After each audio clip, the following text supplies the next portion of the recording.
Asal-usul Bukit Serelo. Bukit Serelo terletak di Desa Parangai, Kabupaten Lahat, Sumatera Selatan dan berada sekitar 900 meter di atas permukaan laut. Bukit ini memiliki nama lain, yakni Bukit Jempol.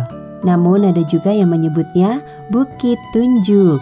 Jika dilihat dari kejauhan, Bukit Serelo bentuknya menyerupai jempol. Namun di sudut lain Bukit Serelo mirip dengan tunjuk yang menunjuk ke langit. Maka tidak salah jika ada yang menyebutnya Bukit Tunjuk. Bukit Serelo juga masuk dalam bagian Bukit Barisan yang dikelilingi Sungai Lematang yang jernih, sehingga menambah keindahan pemandangan Bukit Serelo. Pesona pemandangan alamnya yang indah membuat banyak pendaki dari luar daerah penasaran dan ingin menyaksikan bentuk aslinya dari dekat. Namun, di balik keindahan panoramanya, ada sebuah kisah yang konon masyhur sebagai asal-usul terbentuknya Bukit Serelo. Pada zaman dahulu, hiduplah seorang suami istri di sebuah desa. Sudah lama menikah, namun keduanya belum memiliki anak. Keduanya pun tak henti-hentinya berdoa, meminta pada Tuhan Yang Maha Kuasa agar segera diberi keturunan. Berkat kesabaran mereka, akhirnya doa mereka terkabul. Tak lama kemudian, sang istri hamil. Demi mendapatkan bayi yang sehat, sang istri pun makan dan minum yang sehat. Salah satunya memakan ikan hasil tangkapan suaminya di sungai. Hari berganti hari, kelahiran anak yang dinanti-nanti pun akhirnya tiba. Sang istri melahirkan seorang bayi laki-laki tampan. Keduanya pun sangat bahagia melihat kelahiran anaknya. Namun kebahagiaan mereka tidak berlangsung lama. Sang suami tiba-tiba sakit hingga akhirnya meninggal dunia. Tinggal sang istri mengurus bayinya seorang diri. Tahun berganti, sang bayi tampan tumbuh menjadi seorang anak yang gemar sekali makan ikan. Akan tetapi, sang ibu yang hanya seorang janda miskin kewalahan memenuhi permintaan anaknya yang harus makan ikan setiap hari. Tidak hanya itu, sang anak juga sering berperilaku kasar pada ibunya sehingga membuat hati ibunya bertambah sedih. Mana makananku, Ibu? Dari tadi apa yang Ibu buat? Tunggu sebentar, Nak. Masakan ibu belum matang. Hah? Aku lapar. Begitulah, setiap hari ada saja yang diminta. Setiap kali permintaannya tidak dipenuhi, dia akan mengamuk hingga seluruh rumah berantakan. Kondisi ini menjadikan ibunya semakin kurus kering menghadapi sang anak. Pernah suatu kali, sang ibu menawarinya makan sayur karena arus sungai yang terlalu deras sehingga sang ibu kesulitan menangkap ikan. Ibu memasak sayur ini, Nak. Rasanya sangat enak. Cobalah. Tidak mau. Aku tidak akan makan jika tidak ada ikan. Biarkan aku lapar daripada aku harus makan tanpa ikan. Betapa sedih hati sang ibu melihat perilaku anaknya. Mau tidak mau, ia pun pergi membeli ikan pada para penjual ikan di pasar terdekat. Namun karena sudah terlalu siang, hanya tersisa sedikit ikan. Sang ibu membeli sedikit ikan teri. Betapa senang sang ibu bisa membawa pulang makanan kesukaan anaknya. Segera ia memasaknya dengan bumbu terbaik. Namun alangkah terkejutnya ia ketika masakannya sudah siap disajikan. Ikan apa ini? Ikan kecil-kecil begini, mana enak dimakan? Tapi anakku, ikan ini enak sekali. Hanya ikan ini yang tersisa di pasar. Ya sudah, aku makan saja. Lain kali aku hanya mau makan ikan hasil tangkapan di sungai, bukan yang lain. Pilu hati sang ibu mendengar pernyataan anaknya. Maka dengan hati yang teramat sedih, sang ibu pergi menyusuri pinggiran sungai yang deras arusnya. Akan tetapi sudah jauh ia berjalan, tak satu pun ada tanda-tanda ikan di sungai tersebut.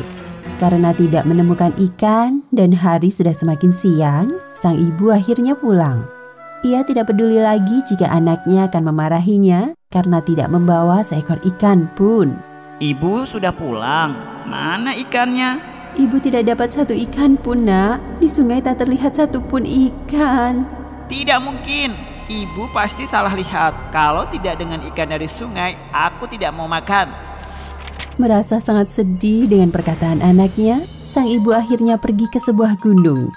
Dalam kesedihan dan kebingungan, sang ibu bertanya-tanya dalam hatinya. Tuhan, kenapa anakku tidak ingin makan selain makan ikan? Padahal ikan di sungai sudah tak nampak lagi. Harus mencari kemana lagi? Kesedihan sang ibu bertambah ketika melihat dirinya sudah berjalan jauh dari rumahnya. Ia juga selalu teringat pada anaknya.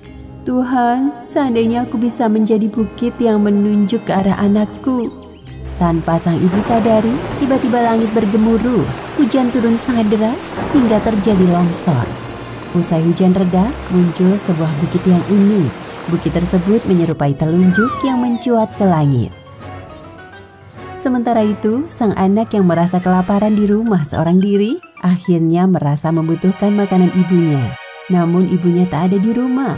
Ia pun kebingungan dan mencari-cari ibunya. Setelah berkeliling di desa dan tidak mendapati ibunya di rumah, sang anak pun pergi ke gunung untuk mencari ibunya. Ketika sudah jauh berjalan, ia heran melihat sebuah bukit yang unik seperti sebuah jari yang menunjuk. Sang anak yakin ibunya berada di atas bukit tersebut. Dengan cepat, ia mendaki bukit itu. Namun sesampainya di atas bukit, ia tidak menemukan apa-apa. Ibu, aku berjanji tidak akan marah-marah lagi jika tidak ada ikan sungai, Bu. Ibu di mana? Lelah mencari ibunya, sang anak terduduk dan menangis di atas bukit. Ia baru menyadari ibunya telah tiada. Apa yang terjadi dengan ibu? Ibu, maafkan aku, Ibu. Maafkan aku. Penyesalan selalu datang terlambat. Sang anak dengan penuh penyesalan dan kesedihan membenturkan kepalanya berulang kali ke bukit tersebut. Namun usahanya sia-sia karena sang ibu telah tiada. Karena kelelahan dan kelaparan, akhirnya sang anak meninggal di atas bukit tersebut. Kini bukit tersebut menjadi ikon Kabupaten Lahat. Bukit Serelo juga menjadi lambang yang menandakan ciri khas geografi Kabupaten Lahat.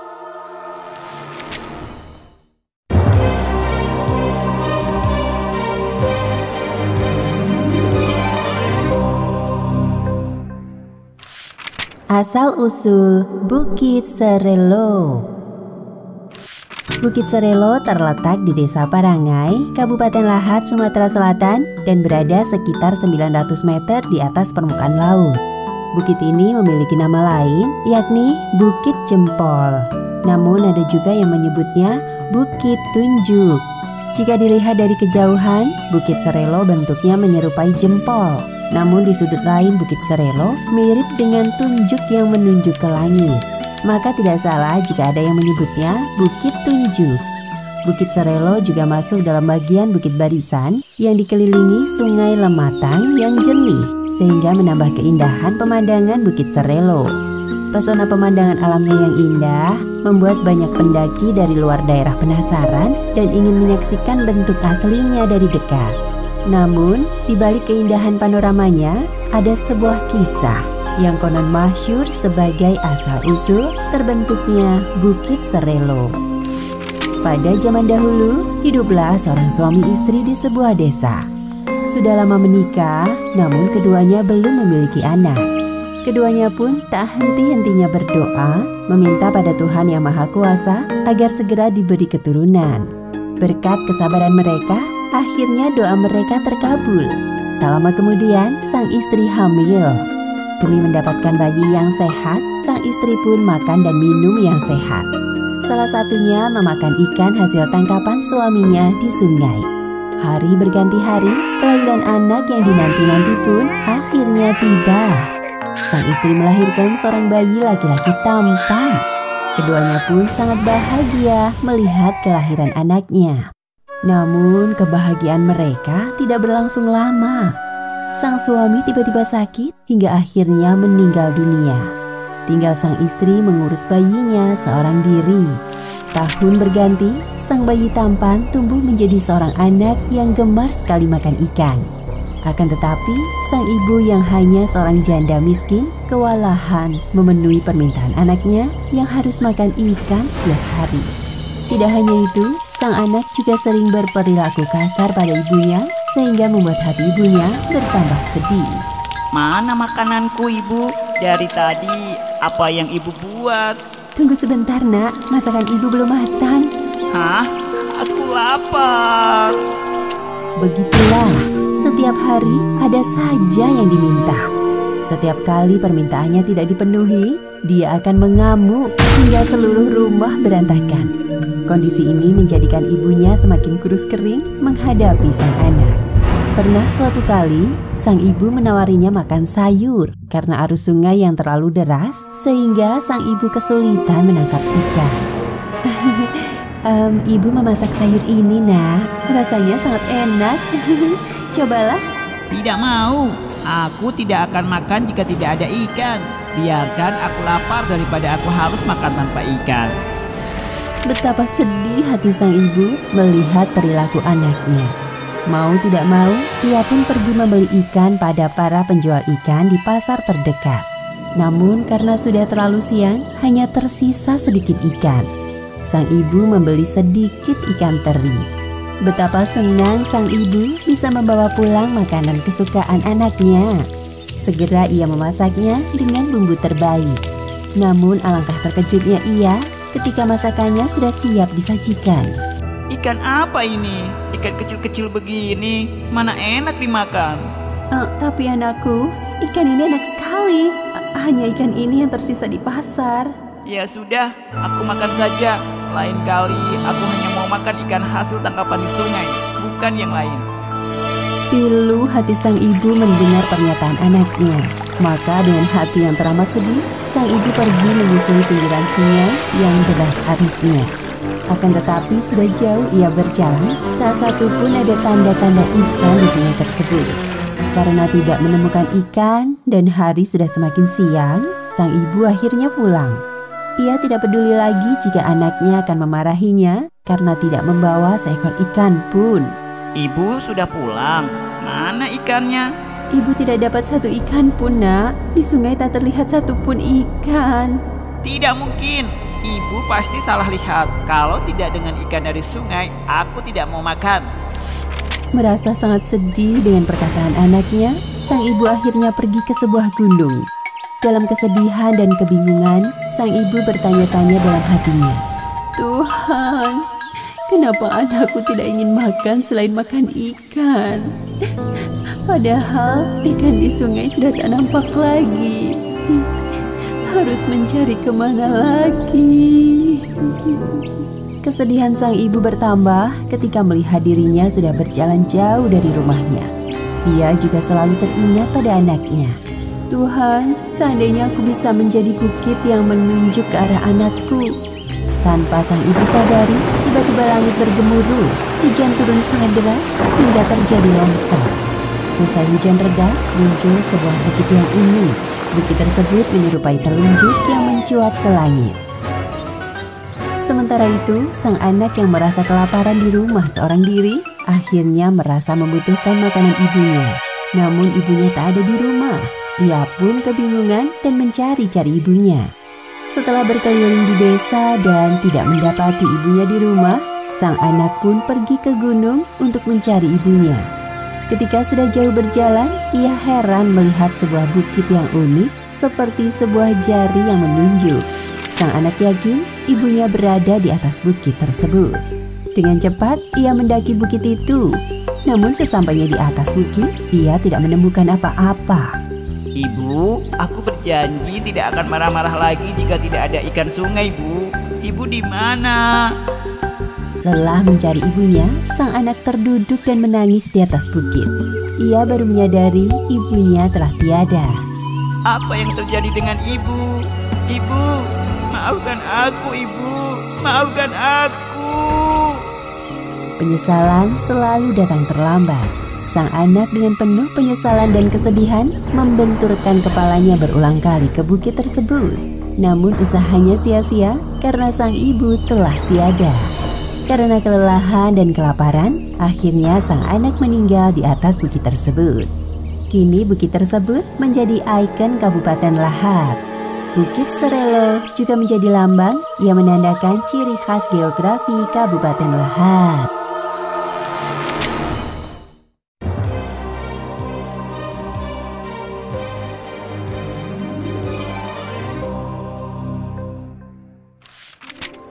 Legenda Putri Kemarau.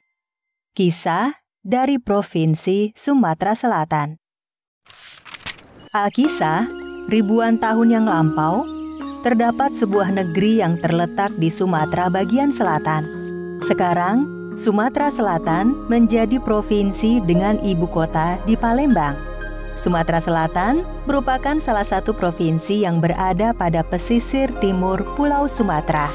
Kembali ke masa lampau, negeri tersebut dipimpin oleh raja yang adil dan bijaksana. Sang raja memberi nama putrinya dengan nama Putri Jelitani.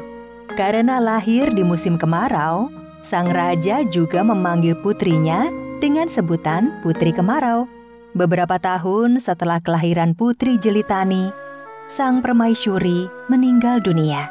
Sang raja, Putri Jelitani, dan seluruh rakyat negeri tersebut sangat berduka melepas kepergian permaisuri. Tidak lama berselang setelah meninggalnya permaisuri, negeri tersebut mulai memasuki musim kemarau. Namun, tidak seperti tahun-tahun sebelumnya, musim kemarau kali ini berlangsung lebih lama daripada biasanya. Bahkan, musim kemarau ini berlangsung hingga bertahun-tahun. Hewan-hewan ternak banyak yang mati akibat kelaparan dan kehausan. Bukan hanya hewan ternak yang menjadi korban, wabah penyakit pun datang menyerang. Dan banyak manusia yang menjadi korbannya. Patih, musim kemarau telah berlangsung bertahun-tahun lamanya. Kekeringan yang melanda negeri kita sudah sangat parah. Wabah penyakit sudah menyebar, dan banyak rakyat kita yang meninggal. Aku sangat mengkhawatirkan keselamatan rakyat. Yang mulia, hamba mendengar di salah satu desa kita ada peramal yang sakti. Mungkin hamba bisa menemuinya untuk mencari jalan keluar. Baiklah Patih, segera temui peramal itu. Siapa tahu dia bisa memberikan jalan keluar. Sang Patih pun segera menemui peramal sakti tersebut. Tuan Patih, soal kemarau ini sebenarnya masalah gampang. Hal ini karena para jin penunggu gunung sana sedang marah. Siapkan saja emas dan berlian untuk meredakan amarah para jin. Hamba jamin, setelah itu musim kemarau akan berakhir. Patih menyampaikan permintaan si peramal kepada raja. Karena sudah putus asa menghadapi musim kemarau, sang raja pun memenuhi permintaan peramal. Si peramal bukannya menyerahkan emas berlian itu kepada jin penunggu gunung, tetapi justru menyimpannya di rumahnya sendiri. Sudah berbulan-bulan lewat setelah Patih menyerahkan emas berlian kepada peramal tersebut. Namun hujan yang ditunggu tidak kunjung tiba. Sementara itu, Putri Jelitani sudah tumbuh menjadi gadis dewasa. Sang putri menyaksikan dengan sedih bagaimana kekeringan melanda negerinya. Putri, sudah belasan tahun negeri kita dilanda kekeringan. Semenjak engkau masih kecil, ayah sudah tidak tahu lagi bagaimana cara mengatasinya. Bahkan sudah banyak peramal dan orang sakti yang ayah mintai bantuan. Sudah tidak terhitung lagi emas dan berlian yang habis untuk membayar mereka. Ayah selama ini terlalu menggantungkan diri kepada para peramal atau yang katanya orang-orang sakti itu. Terus, ayahmu harus bagaimana menyikapi masalah ini, putriku?